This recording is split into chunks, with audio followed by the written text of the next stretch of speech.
अस्सलाम वालेकुम। Welcome to Rahbar group of institutions Akola.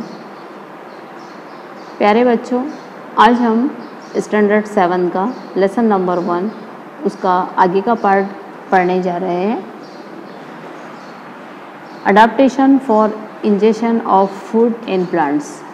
किस तरह से प्लांट्स अपनी ग़िज़ा हासिल करते हैं और किस तरह से ग़िज़ा के लिए डिपेंड होते हैं अदर्स पे। Most of the plant are anchored in the ground and are heterotrophic. बहुत सारे प्लांट्स जो होते हैं ज़मीन पर पाए जाने वाले वो ऑटोट्रॉफिक होते हैं, और ये कुछ प्लांट ऐसे भी होते हैं जो दूसरे प्लांट्स के ऊपर डिपेंड होते हैं, होस्ट के जैसे उनके ऊपर अपनी ज़िंदगी गुजारते हैं। However, plants like dodder, cascuta and parasitic.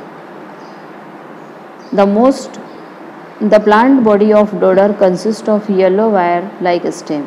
Dodder plant जो होता है जिसको हम कैस्कुटा बोलते हैं, ये एक पैरासाइट है और ये अपनी लाइफ साइकिल कंप्लीट करने के लिए दूसरे प्लांट के ऊपर अपनी ज़िंदगी बसर करता है, और इसके जो एब्जॉर्ब करने का जो होता है वो ऐसे येलो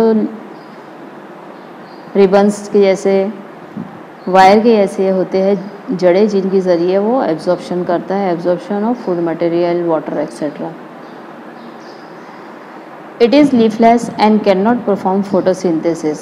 ये जो उसके वायर लाइक स्टेम्स होती है ये लीफलेस होती है, इसमें पत्ते नहीं होते हैं, और ये येलो होती है। इसके अंदर फोटोसिंथेसिस का रिएक्शन नहीं होता है क्योंकि इसके अंदर एब्सेंस ऑफ क्लोरोफिल होता है। However it has historical sucking roots for absorbing nutrition from the host plant. ये जो वायर लाइक स्ट्रक्चर होते हैं ये एज अ होस्ट होते हैं, और जो प्लांट होता है उससे absorption of food material, watery substance सब एब्जॉर्ब करते हैं। These roots penetrate up to the conducting vessels of the host plant to absorb water and food, और इस तरह से ये अपनी ज़रूरियात उस प्लांट पर जिस पे ये डिपेंड होते हैं उससे हासिल करते हैं। Fungi do not have chlorophyll and can not perform photosynthesis. Fungi जो होती है इनके अंदर एब्सेंस ऑफ क्लोरोफिल होता है और फोटोसिंथेसिस का रिएक्शन इसमें नहीं होता है। They obtain food from starchy food stuffs like bhakri and bread, और ये जो ब्रेड या रोटी का टुकड़ा होता है उसके ऊपर से अपनी ग़िज़ा हासिल करते हैं। They have root like fibres for absorption of food. इनमें फाइबर्स की ऐसी रूट होती है जो एब्जॉर्प्शन ऑफ फूड करती है। Plants need nitrogen, phosphorus and potassium for growth.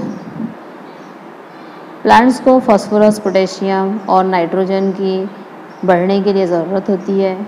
Plants that grow in soil which is deficient in nitrogen.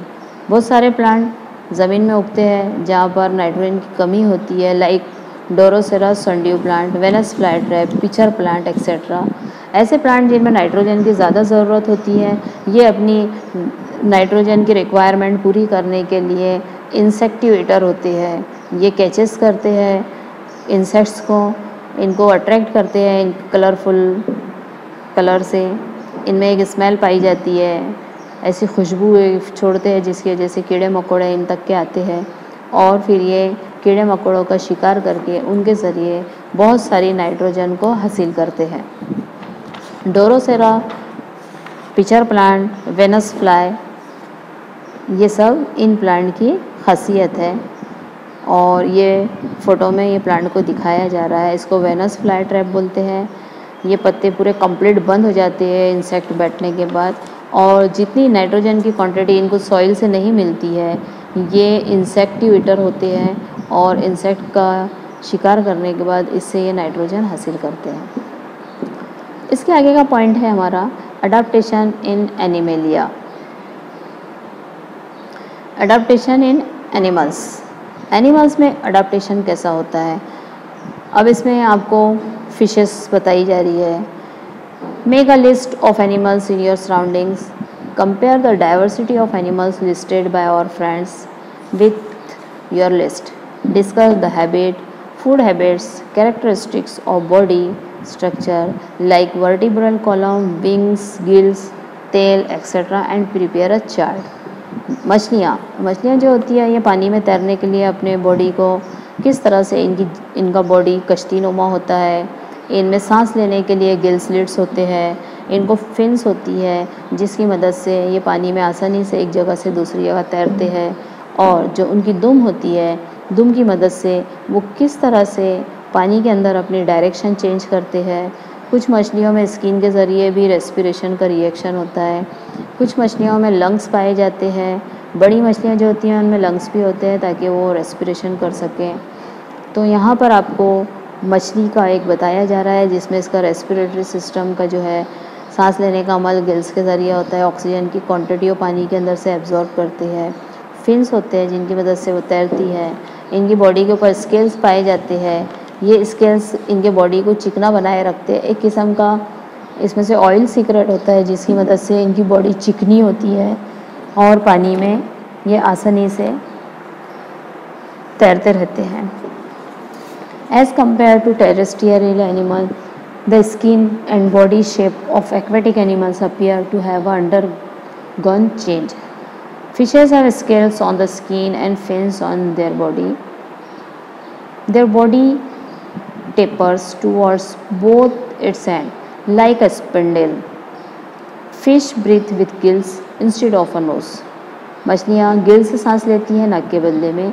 Their eyes have transparent eyelids. They have air bladder within the body to help them to float. और इनकी आँखों के ऊपर एक पतली झिल्ली होती है, नेक्टेटिंग मेम्ब्रेन बोलते हैं, जिसकी मदद से आँखों के अंदर पानी नहीं जाता है और इनको पानी के आर पार आसानी से दिखाई देता है। अब observe the bodies of the frog, duck and tortoise. इसके अलावा आपको बतख और मेंढक और टॉर्टोइस को भी ऑब्जर्व करना है और इनकी खुसूसियत आपको पहचानना है। ये है आपको फिश के हिसाब से सारा स्टेप। अब है आपके लिए ducks. As the frog and ducks have webbed toes, they can use their legs like ऑर्स।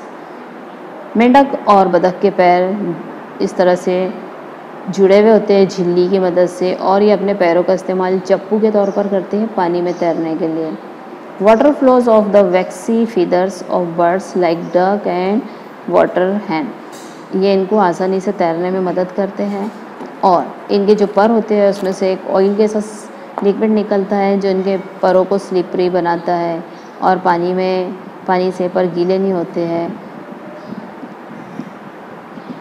Web toes, slippery smooth skin and triangular head help frog to swim easily through water.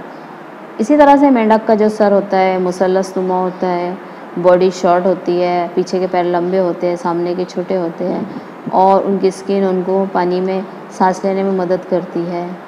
They can live on land as well as in water. मेंढक ज़मीन पे भी रहता है, पानी पे भी रहता है, बतख भी ऐसे ही है। Due to their ability to breathe through the skin in water and using the nose and lungs on land. इसी तरह वो पानी में स्किन के ज़रिए रेस्पिरेशन करते हैं और नाक के ज़रिए ज़मीन के ऊपर। The typical colours of a frog's back help to hide among the grasses. और मेंढक के जो कलर होते हैं अलग अलग, वो घास में उनको छुपने के लिए मदद करते हैं दुश्मनों से बचने के लिए। इसके बाद में है adaptation in forest and grassland animals. Carnivorous animals like the wild dog, fox, tiger and lion have strong legs to run fast and capture their prey. Carnivorous animals जो होते हैं इनके पैर अच्छे मजबूत होते हैं, गद्दीदार होते हैं, जैसे डॉग, टाइगर, फॉक्स एक्सेट्रा, ताकि ये आसानी से भाग सके, ज़्यादा दौड़े और अपने शिकार को हासिल करें। इनके जो दांत होते हैं वो शार्प होते हैं, पॉइंटेड होते हैं। इनके पैर गद्दीनुमा होते हैं, टाइगर्स के पैडेड पॉज होते हैं ताकि इनके चलते वक्त या शिकार के वक्त इनके कदमों की आहट ना हो और शिकार को ये आसानी से कैप्चर कर सके। This enables them to silently stalk their prey and capture it easily. The eyes of predatory carnivorous are located in front of their head. इनकी जो आँखें होती है ये बराबर शिकार पे नज़र कर रखती है और इनको आसानी से उनको शिकार करने में मदद देती है। It help them to spot their prey for a long distance. वो दूर तक के अपने शिकार पे नज़र रखते हैं और उन्हें कैप्चर करते हैं। The eyes of herbivorous are below the forehead. Herbivorous की आइज़ जो होती है फोरहेड्स के थोड़े नीचे होती है and either side of the head, और आइदर साइड अपने सर के साइड में होती है। This gives them to wide angle vision with help them protect them from predators. और ये आँखें उनकी जिस तरह से शिकार उनके पीछे पड़ा होता है उससे बचने के लिए वो अपने आप को आसानी से किस तरह से आई साइट का यूज़ करके भागते हैं। Their legs are long and tapering with strong hooves.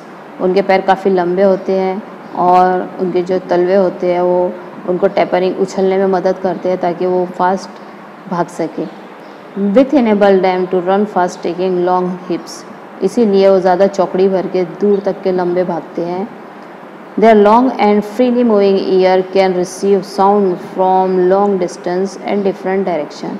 उनके कान लंबे होते हैं जिसकी मदद से वो दूर से आने वाली आवाज़ को आसानी से सुनते हैं और उनको आहट मिलने पर वो अपने आप को बचाने के लिए भागते हैं और बचने की कोशिश करते हैं। Deer and black bucks have colour that merge with their surrounding.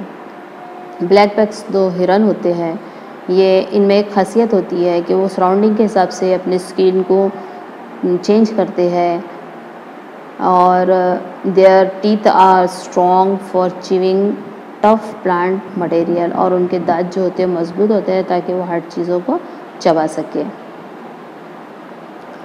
Next है उसके बाद में adaptation in dessert animal.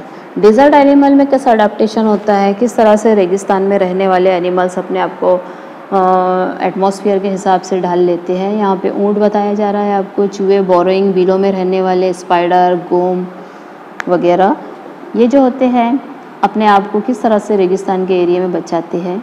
Dessert are characterised by severe scarcity of water. जहाँ पर पानी की बहुत कमी होती है वहाँ पर उस एरिया को हम डिज़र्ट बोलते हैं। Hence desert animal have a thick skin to prevent loss of water from the body. इनकी स्किन मोटी होती है ताकि वो अपने बॉडी से पानी का जो एवोपरेशन का मेथड होता है वो कम कर सकें।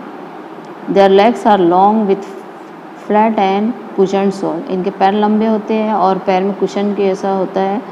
The nostril are protected by folds of skin. इनकी जो नाक के सुराख होते हैं उसके आजू बाजू में बहुत सारी स्किन होती है जो रेत उनके नाक में जाने से बचाने के लिए काम में आती है। The eye lashes are long and thick. इनकी आँखों की पलकें लंबी लंबी होती है और घनी होती है। Rat, snake, spider, lizard in the desert live in deep borrows.